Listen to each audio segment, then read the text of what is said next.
The second stage of the Weaver's Way runs from Aylsham to Decoy Farm in Norfolk. Starting out at the Aylsham Industrial Estate, we head northeast up a minor road and then nip across the A140 to walk along Green Lane. We soon pick up a route on an embankment running along a disused railway line eastwards, which continues for the next 4 miles, past farms, woodlands and even the occasional abandoned train station.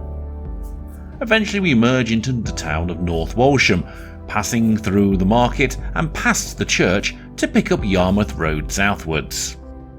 Leaving the town behind, we have a short section of field track which leads to a series of minor lanes through Whitehouse Common and then secondly south to Meeting Hill.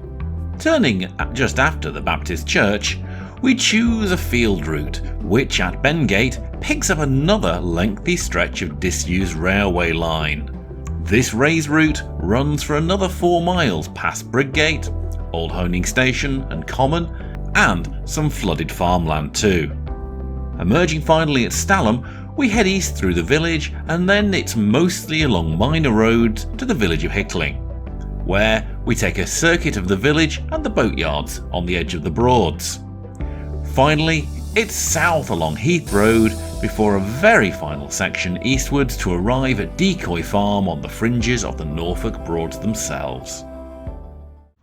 Well, welcome back to Aylsham, where I'm about to set out on the next section of the Weaver's Way here in sunny, not so sunny, Norfolk.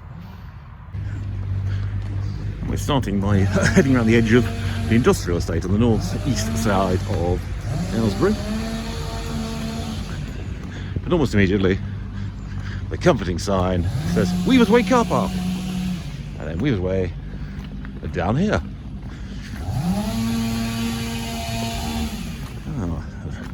The fragrant sound of chainsaws at 8:30 on Thursday morning.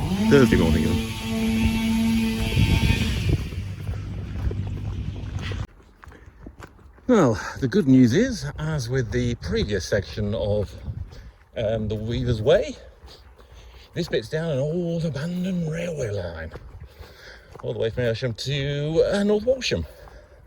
Interestingly, this is the most direct route between the two villages, towns. The road between the two, which we drove to get here this morning, a nightmare of twists and turns. I mean, I'm all for preserving these old trackways, and I'm really quite happy for that, but you have to ask that when they did the road, why didn't they use this route? Anyway, not something I know, but pretty much a large chunk of today's walk is along this railway line. There are some bits where we'll get through North Walsham and out the far side of it, where we are going to be weaving across some fields, but a lot of it is going to be like this. I mean, this is easy walking. I'm just ashamed the weather's closed in a bit. It was originally forecast to be a lot more sunnier than it is today. It was sun when I got up, but that kind of went away 3/4 of an hour ago. But never mind, it's not raining and it's surprisingly warm for late November. But yeah, I don't know what we'll see along this track as always. Hopefully there'll be some interesting surprises. And maybe the odd random church again. It does seem to be Norfolk's way. The feeling here of walking down a very ancient trackway that may well have existed before the railway came here is rather splendid. Only drawback being, it's very hard to work out how far along this you are, given it's 2 or 3 miles of more or less straight route. There are a couple of roads that cross it, but by my estimation I've already passed one of them without even noticing it. So, interesting, beautiful, even in this low light of today. So, quite nice there, just actually walked through what was an abandoned station. It's quite exciting, and still got the platform there. Looked actually reasonably modern, which leads me to wonder quite when this bit of trackway actually opened up now. As you can see, we are though still going fairly straight. We are very slightly uphill at the moment. We're also actually slightly raised up from the sort of field level either side of us, which is good because after the rains of recent days, it means I'm less likely to walk into a puddle. Of course, just put the lie into Norfolk being a flat county to walk. But yeah, so far so good, and pretty easy to navigate, which is always a treat. Well, I've been walking for nearly an hour and a half, and pretty much all of it has been on this old railway track. We are, though, finally coming to North Walsham, which is good, because then there's a little bit of street walking and road walking ahead of us for the next mile or two. But then we kind of rejoin this kind of pathway again, carrying on southeastward. I mean, it's functionally good walking. It's just a little surprising for hiking. So far, I think I enjoyed the first chunk of the Weaver's Way more than this bit. But you know, time will tell. Who knows what delights we'll find walking through North Walsham itself. Well, I wanted a bit more of a challenge, and North Walsham itself has been a bit more of a challenge. A lot less obvious routes. No real signage to speak of. Although look, a police station with a genuine blue lamp outside. I'm not going to use words like quaint or old-fashioned or charming, but don't often see that. You're probably going to hear in the background a lot of military jet activity today. Norfolk, like my home county, is quite risky for airfields, the military. Right through my childhood, to be honest. Now, hopefully another half mile or so, and then we're back out across the fields. Walking down a nice, quiet country lane. Right, look, the sun has joined us momentarily. And so far, only one really, yes, well, a terrible driver driving down here at full speed. As you can see, there's no verges to easily get at. I might have questioned his parentage, because it was a him, I can tell you that. Some farm worker in a 4x4 racing down here far too fast, paying no attention to his surroundings. Yeah. Thankfully, so far, that's the only one of those I've come across in Norfolk. Most people seem to drive much better down here, but you know, not everyone. Anyway, we're across the fields again in the not too distant future, but at the moment, let's just enjoy the tranquility of this now car-free country lane.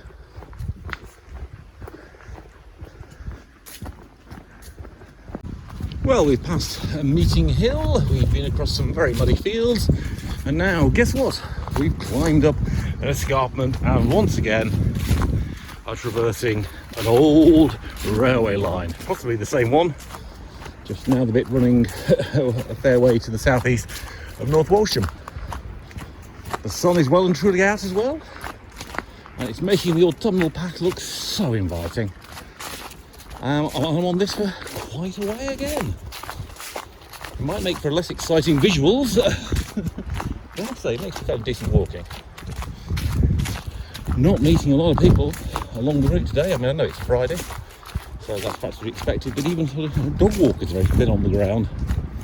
And that's about sort of the edge of North Walsham itself. That's about 3 miles ago. And as we approach a place up here, is it Bengate we've just gone past, I think? Oh, is it Bengate? No, it's Bengate we've just gone past, yes. There's some other gate we're approaching. Maybe we'll run into some lunchtime dog walkers. Who knows? I wasn't going to film again so soon, but this is apparently the Norfolk Art Trail. Oh, there I was. It's rather nice, worked rather well. And look, it's another abandoned station. Well, at least it proves this really was a railway at some point. It's also convenient, it's still got a car park attached to it, so very convenient to access. I'm a bit curious if there's more than one piece of art along this trail, or if they've randomly scattered across it. Doubtless we shall find out. It really is phenomenal how far this path goes on like this. I think I've still got another hour of it. That's really rare, walking effectively the same stretch of path for this long. I am, I think, currently a little to the west of East Rushden. I say that, I'm not 100% sure. I'm just going to get going and guessing at what I've passed over, which isn't a lot to go on. I am meeting a few people down this path, some dog walkers and the like, a few other hikers going the other way. For the most part, it's very, very quiet down here. Aircraft noise aside. It is quite windy, as you can probably hear. But amongst the trees, nothing like as bad as it would be if I was walking across the open fields. So really quite acceptable. So still on the path, but I must be near to the Norfolk Broads because there's water all around me. And again, an advantage of this path being raised up means it's not flooded. I did wonder if the far end of this route, which I'm not going to be able to do this year, might be water, as it's very much right in the middle of the Broads. So in some regards I'm not too sorry for not doing that bit. But yeah, quite swampy and primeval around here. I'm glad I'm on this raised bit. Well, this is it. Finally coming to the end of the cross-country railway line bit of the walk as we come into the edge of Stalham. I'm going to be kind of sorry to see this go because it has been a reliable route, but on the other hand, I'm looking forward to a little bit more variety in the walking and the miles ahead.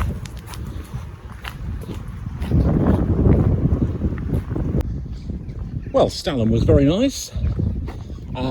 But then we're on to a long stretch of mostly roads for a few miles down to a place called Hickling, which coincidental is a place like that called that near me back home. Oh, gotta say, the old legs are beginning to start complaining about the distance. I've had a bit of a top up with an outer bar, see if that gives me a bit more energy for a few more miles. So I'm a little way off yet from where I was intending to finish. But to be honest, I'm at 15 miles now, more or less, and that's a decent walk, so I'm pleased enough with that. Should be nice doing another couple of miles at least. Maybe at least as many as I did on Monday. As you can see though, the weather continues to be absolutely splendid. Still a bit windy, but you can't complain. I mean, just look at that. Gorgeous sunlight. It's about 13 degrees as well in November. So I'm very, very lucky that both Monday and Friday, my 2 walking days this week, I've had decent weather.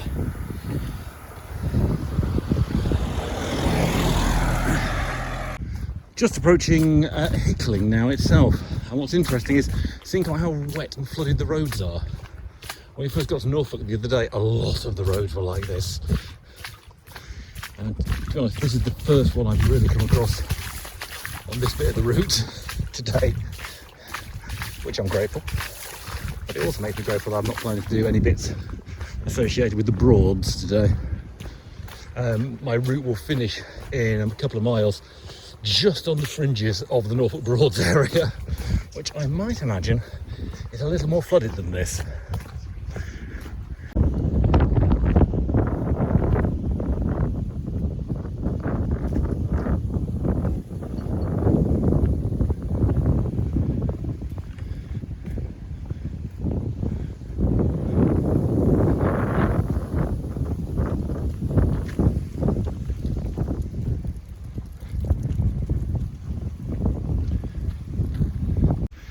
And as I come slowly towards the end of today's walk, it's the usual request.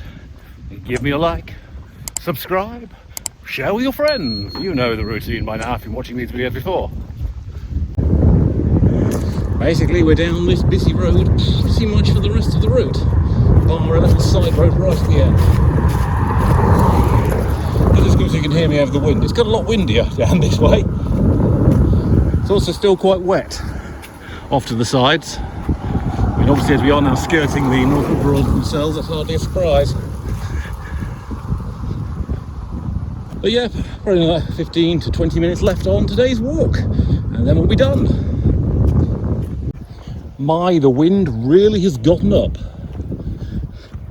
Just done a long bit of main road before coming off onto this side road, which is probably the last little bit of road we're going to do today. And at least the wind here is a lot less. I was in danger of getting blown across the carriageway back there. I had to tie my hat on particularly tight. Anyway, we are coming up to finish on a place called Decoy Road, which is accompanied by Decoy Farm. Is it a real farm? Who knows? Perhaps it's just a decoy. Gotta say though, overall, today's route, easier to navigate, but not as much fun as the first section. I suspect this is the dullest bit because it's got a lot of road on it, and a lot of town, and a lot of very straight tracks, which look pretty, but after a while get a bit monotonous. So not a classic section of the Weaver's Way, although there were many very interesting things to see along the way. Churches, windmills, very interesting iron bridges as well. But yeah, the next section, whenever I do it, look forward to that, because that'll be alongside the Broads, so lots of waterside walking. But that's definitely, I think, something for the spring at the earliest, given the rainfall we've had recently.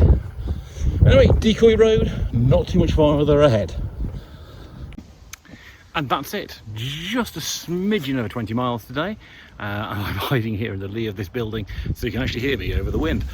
I hope you've enjoyed this second bit of the Weaver's Way. Yeah, like I say, it's had its ups and downs, but it's not a bad route, all things considered. And I'm looking forward to doing the final chunk next year.